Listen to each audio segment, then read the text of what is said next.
Assalamualaikum warahmatullahi wabarakatuh. Perkenalkan, nama saya Octavia Safiani Tias, NIM T 2018-1068. Sini saya akan menjelaskan rencana pelaksanaan pembelajaran atau RPP KD 1.1 Satuan Pendidikan SMPN 2 Tamanan, mata pelajaran PAI dan Budi Pekerti, kelas 9 semester ganjil, materi pokok menghayati Al-Quran sebagai implementasi dari pemahaman rukun iman, tahun pelajaran 2020-2021. Yang pertama yaitu tujuan pembelajaran. 1. Mendeskripsikan pengertian iman kepada hari akhir dengan benar. Yang kedua, menunjukkan dalil iman hari akhir dengan benar. Yang ketiga, menyebutkan macam-macam kiamat dengan benar. Yang keempat, menjelaskan contoh kejadian kiamat sugro dengan benar. Yang kelima, menjelaskan proses kejadian kiamat kubro dengan benar. Yang keenam, menjelaskan kehidupan yang dialami manusia setelah hari kiamat dengan benar. Yang ketujuh, berperilaku beriman kepada hari akhir dalam kehidupan sehari-hari dengan benar. Yang terakhir, berperilaku mawas diri sebagai implementasi diri, pemahaman iman kepada akhir dengan benar. Poin B yaitu media pembelajaran, alat bahan pembelajaran, dan sumber belajar. Media pembelajaran yaitu terdiri dari lembar kerja siswa atau LKS, laptop atau komputer, LCD, dan proyektor. Alat dan bahan pelajaran, pensil dan spidol, kertas atau buku, dan laptop. Sumber belajar, buku paket PAI dan BP kelas 9 semester ganjil, dan LKS, dan juga internet. Kegiatan pendahuluan. Guru mengucapkan salam, lalu membaca doa bersama sebelum pembelajaran dimulai. Dilanjutkan dengan memeriksa kehadiran, kerapian pakaian siswa. Posisi tempat duduk disesuaikan dengan metode yang akan digunakan. Yang kedua, guru mengajukan pertanyaan secara komunikatif tentang materi yang sesuai dengan pokok bahasan. Yang ketiga, guru menyampaikan tujuan pembelajaran, lingkup penilaian, yaitu aspek pengetahuan dan teknik penilaian yang akan digunakan, yaitu tes tulis dan aspek keterampilan dengan teknik-teknik praktik. Selanjutnya yaitu kegiatan inti. Yang pertama, peserta didik membaca materi di buku paket mengenai bab tentang menghayati Al-Quran sebagai implementasi dari pemahaman rukun iman. Yang kedua, guru menjelaskan berkaitan dengan bab menghayati Al-Quran sebagai implementasi dari pemahaman rukun iman. Yang ketiga, peserta didik menyimak, mendengarkan pemaparan materi yang disampaikan oleh guru. Yang keempat, peserta didik mencatat apa yang dijelaskan oleh guru. Yang kelima, guru memberikan tanya jawab kepada peserta didik dari materi yang sudah dijelaskan. Selanjutnya, kegiatan penutup. Yang pertama, guru memberikan penjelasan tambahan dan penguatan yang dikemukakan peserta didik mengenai materi menghayati Al-Quran dari pemahaman rukun iman. Yang kedua, guru menyimpulkan intisari dari materi pembelajaran mengenai menghayati Al-Quran sebagai dari pemahaman rukun iman. Yang ketiga, guru menutup kegiatan pembelajaran dengan mengucapkan salam dan doa. Yang terakhir yaitu penilaian. Di sini ada penilaian observasi dan penilaian diri. Mungkin hanya itu saja yang dapat saya sampaikan, kurang lebihnya mohon maaf. Wassalamualaikum warahmatullahi wabarakatuh.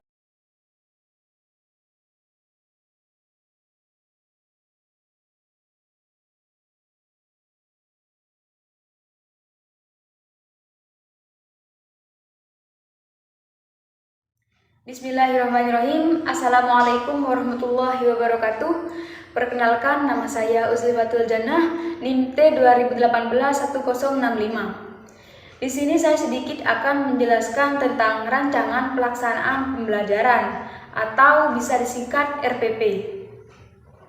RPP adalah pegangan seorang guru dalam mengajar di dalam kelas. RPP dibuat oleh guru untuk membantunya dalam mengajar agar sesuai dengan standar kompetensi dan kompetensi dasar pada hari tersebut.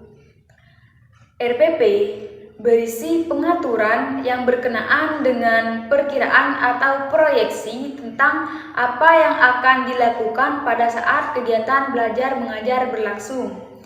RPP di sini sebagai suatu rencana pembelajaran di dalam sebuah kelas. Baik, di sini saya akan mencoba sedikit menjelaskan tentang RPP yang sudah kami buat, yakni RPP versi sederhana. Kami di sini mengambil Satuan Pendidikan SMP Zainul Hasan 1 Genggong, mata pelajaran PAI dan Budi Pekerti, kelas 9 semester ganjil dengan materi pokok yakni meyakini bahwa berbakti dan taat tata krama, sopan santun, dan rasa malu adalah ajaran pokok agama. Tahun pelajaran 2021-2020, alokasi waktu 2 kali 45 menit. Oke, poin yang pertama yakni ada tujuan pembelajaran.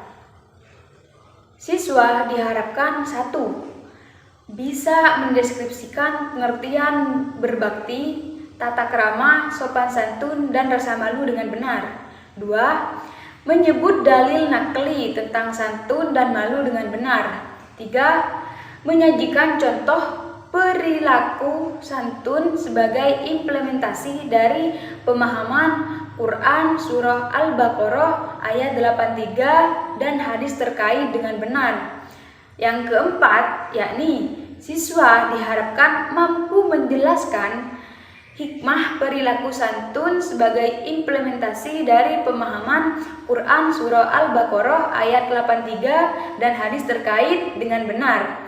Yang selanjutnya yakni siswa diharapkan mampu menyajikan contoh perilaku malu sebagai implementasi dari pemahaman Quran Surah Al-Baqarah ayat 83 dan hadis terkait dengan benar. Yang keenam yakni menjelaskan hikmah perilaku malu sebagai implementasi dari pemahaman Quran Surah Al-Baqarah ayat 83 dan hadis terkait dengan benar. Yang terakhir yaitu siswa diharapkan berperilaku santun dan malu sebagai implementasi dari pemahaman Quran Surah Al-Baqarah ayat 83 dan hadis terkait. Poin selanjutnya yakni poin B, media pembelajaran, alat bahan dan sumber belajar. Yang pertama, media pembelajaran. Di sini kami membutuhkan 1. Lembar kerja siswa, 2. Presentation PowerPoint, 3. Laptop atau komputer, dan 4. LCD proyektor. Selanjutnya ada alat bahan. Yang pertama, kita membutuhkan pensil atau spidol.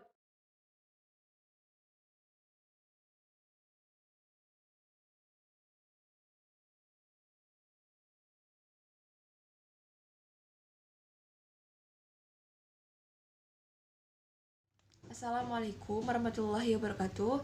Perkenalkan, nama saya Iradul Aisyah, NIM T 2018-1082.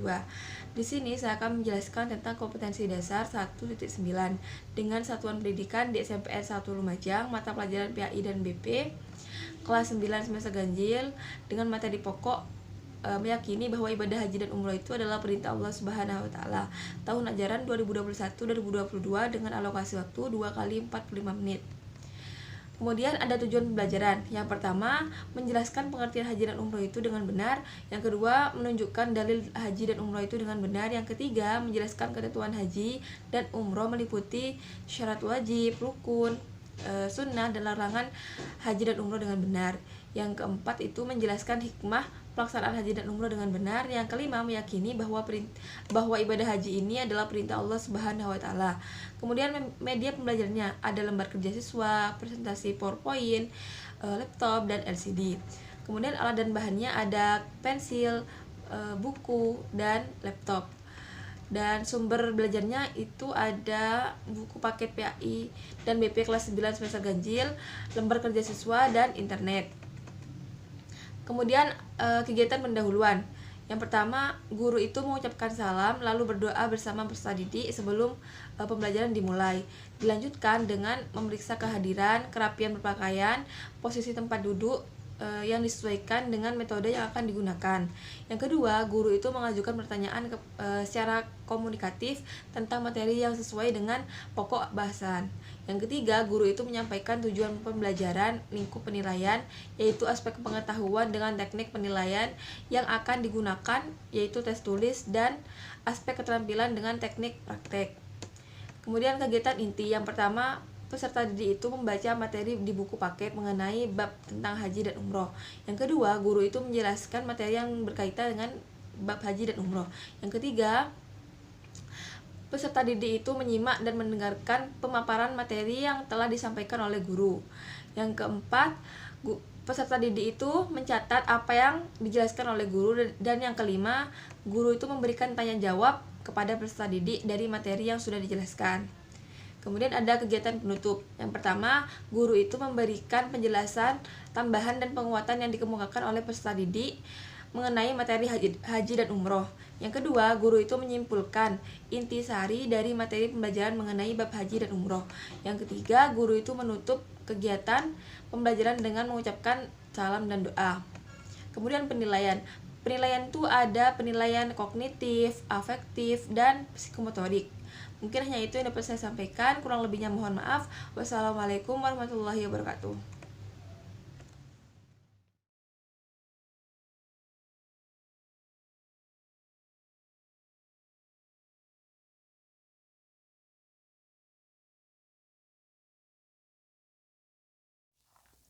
Bismillahirrahmanirrahim. Assalamualaikum warahmatullahi wabarakatuh.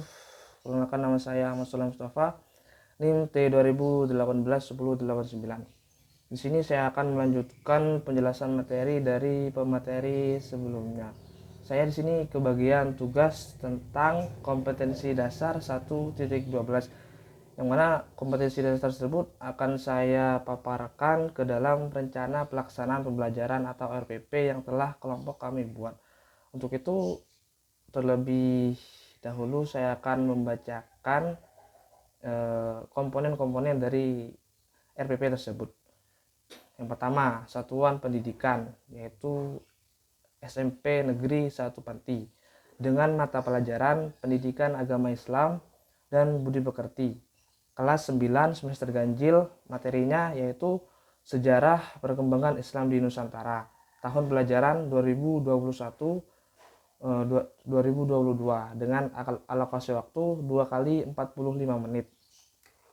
Selanjutnya, tujuan pembelajarannya kami mengharapkan agar peserta didik dapat menjelaskan tentang sejarah Islam di Nusantara, menjelaskan tentang masuknya Islam di Nusantara, menjelaskan tentang seni tradisi Islam di Nusantara, menjelaskan tentang perkembangan Islam di Nusantara, dan yang terakhir, dapat mendiskusikan perkembangan Islam di Nusantara berdasarkan kronologi wilayah berdasarkan data dari berbagai sumber. Kemudian setelah tujuan pembelajaran, yaitu kita masuk kepada media yang digunakan selama proses pembelajaran berlangsung, alat dan bahan, dan sumber belajarnya. Yang pertama, media pembelajaran yang kami gunakan yaitu 1. Lembar kerja siswa, 2. PowerPoint, 3. Proyektor dan laptop yang sudah disediakan. Yang kedua, alat dan bahan. Alatnya yaitu pensil atau spidol, yang kedua kertas atau buku, yang ketiga laptop. Yang ketiga, sumber belajarnya kami menggunakan buku paket PAI dan BP kelas 9 semester ganjil dan lembar kerja siswa. Kemudian setelah mengetahui alat dan sumber bahannya, kita masuk kepada kegiatan yang akan berlangsung selama proses pembelajaran. Di sini ada 3 kegiatan dalam RPP yang kami buat. Yang pertama kegiatan pendahuluan, yang kedua kegiatan inti, dan yang terakhir yaitu kegiatan penutup. Kegiatan pendahuluan. Mula-mula guru mengucapkan salam lalu membaca doa bersama sebelum pembelajaran dimulai. Dilanjutkan dengan memeriksa kehadiran, kerapian berpakaian, posisi tempat duduk disesuaikan dengan metode yang akan digunakan. Yang kedua, guru mengajukan pertanyaan secara komunikatif tentang materi sesuai dengan pokok bahasan. Yang ketiga, guru menyampaikan tujuan pembelajaran, lingkup penilaian, yaitu aspek pengetahuan dengan teknik penilaian yang akan digunakan, yaitu tes, tulis, dan aspek keterampilan dengan teknik praktik. Jadi dalam kegiatan pendahuluan ini, mula-mula guru itu mengucapkan salam, berdoa bersama, kemudian mengajukan pertanyaan terkait materi yang akan dibahas dengan pengetahuan peserta didik yang dimilikinya. Kemudian menyampaikan tujuan pembelajaran dan apa pembelajaran yang ingin dicapai dalam proses pembelajaran tersebut, apa poin-poin penting dalam pembelajaran tersebut. Tujuan dari kegiatan pendahuluan ini agar peserta didik dapat memiliki wawasan atau dapat merefleksi seperti apa materi yang akan dibahas dalam proses pembelajaran yang akan berlangsung. Yang kedua, kegiatan inti. Dalam kegiatan inti, yang pertama, peserta didik membaca materi di buku paket mengenai bab tentang sejarah perkembangan Islam di Nusantara. Yang kedua, guru menjelaskan materi yang berkaitan dengan bab sejarah perkembangan Islam di Nusantara. Yang ketiga, peserta didik menyimak, mendengarkan pemaparan materi yang disampaikan guru. Yang keempat, peserta didik mencatat apa yang dijelaskan oleh guru. Yang kelima, guru memberikan tanya jawab kepada peserta didik dari materi yang sudah dijelaskan. Jadi dalam kegiatan inti ini mulailah proses pembelajaran. Dari yang pertama, peserta didik diberi kesempatan terlebih dahulu untuk memahami materi sesuai dengan pemahaman yang mereka miliki dengan cara diberi kesempatan membaca terlebih dahulu. Yang kedua, setelah peserta didik membaca, baru guru menjelaskan tentang materi yang akan dibahas. Yang kedua, yaitu guru menjelaskan tentang materi yang akan dibahas. Setelah peserta didik memiliki pengetahuan atau memiliki sedikit wawasan tentang materi yang akan dibahas, baru guru menyambung dengan penjelasan dengan pemaparan materi yang dimiliki oleh guru. Selanjutnya, peserta didik menyimak penjelasan yang diberikan oleh guru, pemaparan yang diberikan oleh guru dengan baik, dengan kemudian mencatat poin-poin penting yang disampaikan oleh guru. Kemudian yang terakhir, setelah melakukan membaca, guru menjelaskan dan peserta didik menyimak, yang terakhir yaitu guru dan peserta didik melakukan diskusi, melakukan tanya jawab tentang materi yang disampaikan.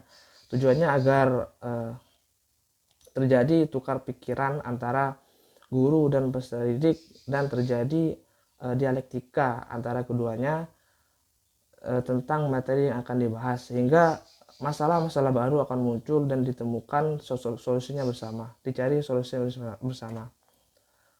Kemudian yaitu yang terakhir, kegiatan penutup. Nah, dalam kegiatan menutup ini, guru memberikan penjelasan tambahan dan penguatan yang dikemukakan peserta didik mengenai materi sejarah perkembangan Islam di Nusantara. Guru menyimpulkan intisari dari materi pembelajaran mengenai sejarah perkembangan Islam di Nusantara. Yang terakhir, guru mengucap salam dan doa. Jadi dalam kegiatan penutup ini, guru memberikan penguatan beserta klarifikasi tentang materi yang akan disampaikan atau sedang dibahas dalam pembelajaran tersebut. Tujuannya agar materi yang sedang dibahas itu melekat dalam setiap ingatan peserta didik, diberikan penguatan, diberikan klarifikasi tentang mana yang benar dan mana yang salah dari pembahasan yang telah didiskusikan. Yang terakhir yaitu penilaian. Dalam penilaian ini kami menggunakan 3 penilaian. Yang pertama penilaian afektif, yang kedua penilaian kognitif, yang ketiga penilaian psikomotorik.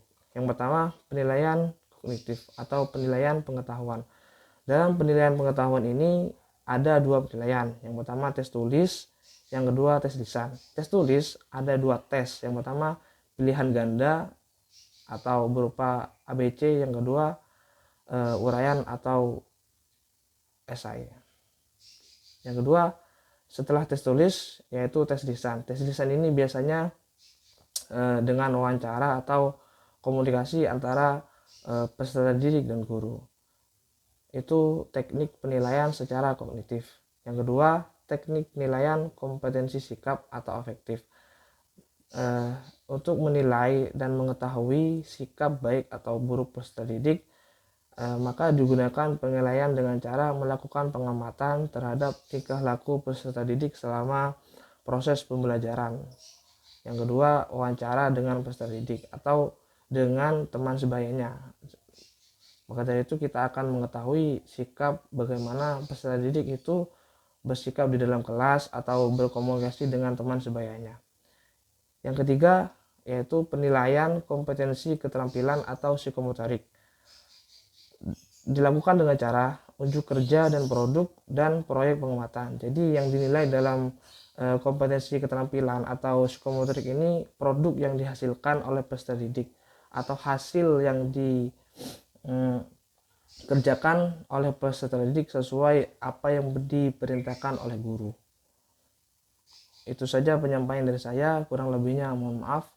Assalamualaikum warahmatullahi wabarakatuh.